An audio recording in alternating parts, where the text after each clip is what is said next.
भक्ति मार्ग इसीलिए कहते हैं कि परम प्रभु परमात्मा की भक्ति इसमें है। सेवा ऐसी नहीं है कि जैसा लोग जानते हैं, किसी की कोई आवश्यकता पूरी कर दे उसकी भक्ति हुई। परमात्मा को कोई आवश्यकता नहीं है, उसकी भक्ति कैसे होगी? जैसे गंगा को कोई आवश्यकता नहीं, लेकिन लोग गंगा किनारे जाकर स्वयं लाभ पाते हैं। इसी तरह ईश्वर की ओर चलने वाले को स्वयं लाभ होता है। हेलो दोस्तों, हमारे इस YouTube चैनल पर एक बार फिर से आप सभी का स्वागत है। संतमत मोक्ष मार्ग बतलाने का मत है। संत संग अपवर्ग कर कामी भव कर पंथ, कही संत कवि कोविद श्रुति पुराण सदग्रंथ। गोस्वामी तुलसीदास जी ने ऐसा कहा है, यह मोक्ष का रास्ता है। मोक्ष का तात्पर्य है बंधन से छूट जाना। शरीर के अंदर जीवात्मा का निवास है।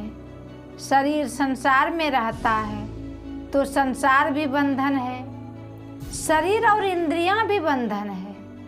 इन सब से छूट जाने को मुक्ति कहते हैं।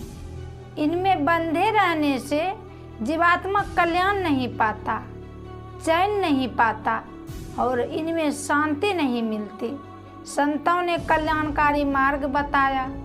यह मार्ग पहले से हुई है, संतों ने इसको खोज निकाला। जो इस मार्ग पर चलते हैं वे भक्त कहलाते हैं। मार्ग कहते हैं लंबे चिन्ह को, जिसके आरंभ का छोर कहीं हो, उसका अंतिम छोर कहीं हो और बीच में फासला दूरी हो। यह भक्ति मार्ग अंदर का रास्ता है। इसको किसी मनुष्य ने नहीं बनाया है, ईश्वर ने बनाया है। संतों ने इसकी खोज की और उसको निकाल लिया। उस पर वे आप चले और औरों को भी चलने कहा। भक्ति मार्ग इसीलिए कहते हैं कि परम प्रभु परमात्मा की भक्ति इसमें है। सेवा ऐसी नहीं है कि जैसा लोग जानते हैं, किसी की कोई आवश्यकता पूरी कर दे उसकी भक्ति हुई। परमात्मा को कोई आवश्यकता नहीं है, उसकी भक्ति कैसे होगी? जैसे गंगा को कोई आवश्यकता नहीं, लेकिन लोग गंगा किनारे जाकर स्वयं लाभ पाते हैं। इसी तरह ईश्वर की ओर चलने वाले को स्वयं लाभ होता है। इसी को ईश्वर भक्ति कहते हैं। भक्ति के बिना किसी का उद्धार नहीं होता। कबीर साहब ने कहा, भक्ति बिनु नहीं निस्तर, लाख करे जो कोई, शब्द स्नेही वह रहे, घर को पहुँचे सोए। बिना भक्ति के किसी का उद्धार नहीं है। भक्ति में शब्द स्नेही बनने की बात है, जिससे वह उस घर में पहुंचता है जहां कोई बंधन नहीं है। ईश्वर की ओर जाना, इसमें ज्ञानी लोग कहते हैं कि ईश्वर सर्वव्यापी है। जाना कहाँ है? कहना बहुत अच्छा है। जिसको ईश्वर की सर्वव्यापकता पर विश्वास नहीं है, उसको ईश्वर में विश्वास नहीं। फिर भक्ति क्या? ईश्वर इसीलिए सर्वव्यापक है कि वह अनादि अनंत असीम है। उसमें कुछ बाहर हो संभव नहीं। ऐसा नहीं मानने से वह सर्वव्यापक नहीं होगा, तब वह ससीम होगा। ससीम होने से उसकी बराबरी का कुछ होगा, वह उसके पहले का कुछ होगा। जिसकी बराबरी का कुछ हो, वह जिसके पहले का कुछ हो सके, वह ईश्वर नहीं है। जिसकी बराबरी का कुछ नहीं, जिसके पहले का कोई नहीं, जो हुई है वह ईश्वर है। ऐसा नहीं कि किसी मौके पर प्रकट हो गए। परमात्मा अनादि अनंत असीम और वह अपरिमित शक्ति और ज्ञान युक्त है। वह परम मंगलमय, परम कल्याणमय है। उसके सम्मुख और कल्याण और मंगल का स्थान कहाँ? जैसे सूर्य के सम्मुख अंधकार कहाँ, जैसे गंगा जी को कोई आवश्यकता नहीं, गंगा सेवन करने वाले लाभ उठाते हैं, इसी तरह ईश्वर को कोई आवश्यकता नहीं, उस ओर जाने वाले लाभ उठाते हैं। उस तक जाने का रास्ता ईश्वर कृत है, सबके अंदर है। यह भक्ति इसीलिए है कि ईश्वर की ओर जाना है, उसको बुलाना नहीं है जो सर्वव्यापक है। फिर उस ओर जाना क्या? यहाँ ईश्वर को हम नहीं पहचानते हैं, इसीलिए वहाँ जाना है जहाँ पहचान हो। हम अपनी कमजोरी से यहाँ नहीं पहचान सकते हैं। शरीर और इंद्रियां कमज़ोर है, इन कमज़ोरों के साथ रहने से कमजोरी आ गई है। कमजोरी यह कि नाना इच्छाएं आ गई है। ईश्वर को पहचानने चलो। कहाँ चलोगे? जहाँ अपने आप रहो और शरीर इंद्रियां नहीं रहे। जहाँ ऐसा होगा वहीं ईश्वर दर्शन होगा।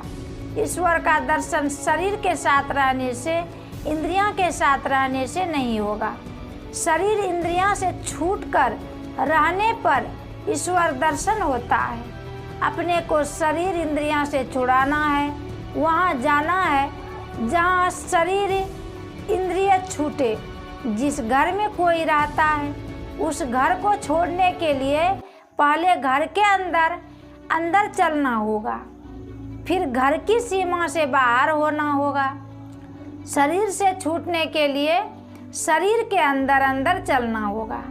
शरीर में ही इंद्रियों के घेरों का अंदर चलना होगा। अंदर में ही इंद्रियों के घेरों को पार किया जाएगा। अपने शरीर में अपने को पहचानना जाएगा। परम योगियों, भक्तों, संतों के अतिरिक्त कोई अपने को अपने तय में नहीं पहचानता। जागने की अवस्था में जीवात्मा की बैठक जहाँ है वहीं से रास्ता लगा हुआ है। यह रास्ता मनुष्यकृत व देवकृत नहीं, ईश्वरकृत है। जो इस रास्ते से चलता है ईश्वर को पाता है, क्योंकि अंदर ही अंदर इंद्रियों से और शरीरों से छूटना होता है। अपने तय की पहचान होती है। अपने को पहचानने पर ईश्वर को पहचानने में देर नहीं। दोनों की पहचान एक साथ होती है। यह भक्ति मार्ग है। पहले बाहरी इंद्रियों का संग छोड़कर मन का संग रहेगा, फिर मन सहित चेतन आत्मा चलेगी और फिर केवल चेतन आत्मा जैसे गंगा की हवा से पहले ही लाभ होता है। उसी तरह उस भक्त के वास्ते जो ईश्वर की ओर जाता है सहारा मिलता है। वह है शब्द। बाहर में जो बातचीत होती है वह शब्द भी सहारा है, लेकिन अंदर चलने के लिए बाहर का शब्द सहारा नहीं। ईश्वर की ओर से सबके अंदर शब्द है। शब्द मिलता है, गोया आज्ञा मिलती है कि चले आओ। आज्ञा मिलने के कारण उस स्थान का नाम है आज्ञा चक्र। पिंड में 6 चक्र बताते हैं। पिंड में सबसे ऊपर आज्ञा चक्र है। आज्ञा चक्र में पहुँचे बिना, अवस्थित हुए बिना किसी को उधर के लिए आज्ञा नहीं मिलती।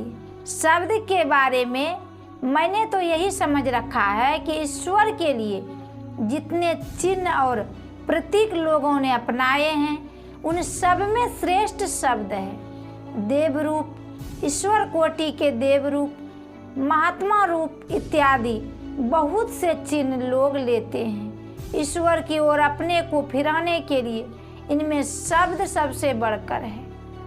शब्द का छोर सारी सृष्टि में अटूट रूप से व्यापक है, लेकिन वह शब्द ऐसा नहीं है कि आप कहे और मैं सुनूं, वह मैं कहूँ आप सुने।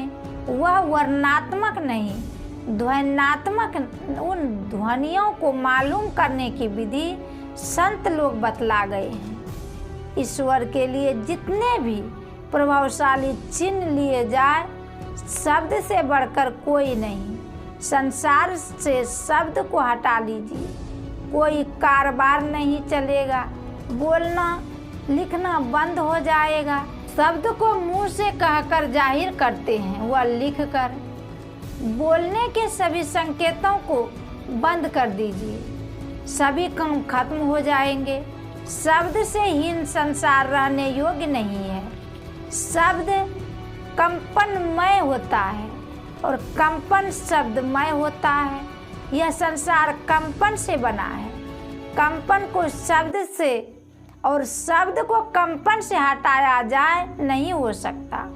जैसे वर्णात्मक शब्द और उसके अर्थ को अलग अलग नहीं किया जा सकता, उसी तरह वह शब्द और कंप ओतप्रोत है। आदि सृष्टि में पहले कंप हुआ, बिना कंप के शब्द नहीं हुआ। कंप कहो व शब्द कहो एक ही बात है।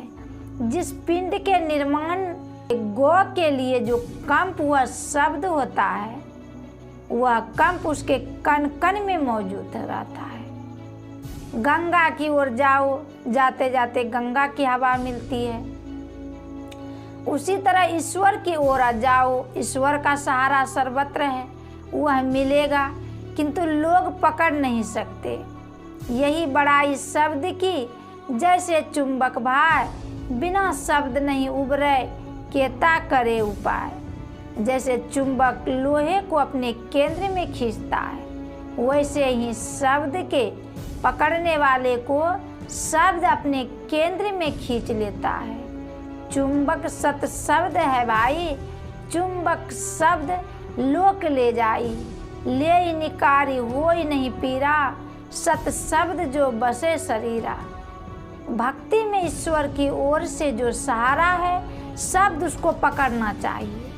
वह पकड़ा जाएगा आज्ञा चक्र में, वह नयनाकाश में है।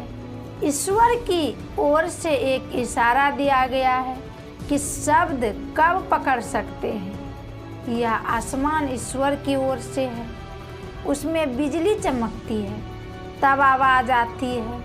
इससे ईश्वर बताते हैं कि देखो मेघ लगता है, बिजली चमकती है, तब ठनके की आवाज़ सुनाई पड़ती है। बिना बिजली चमके ठनके की आवाज़ न हुई, न होने को है।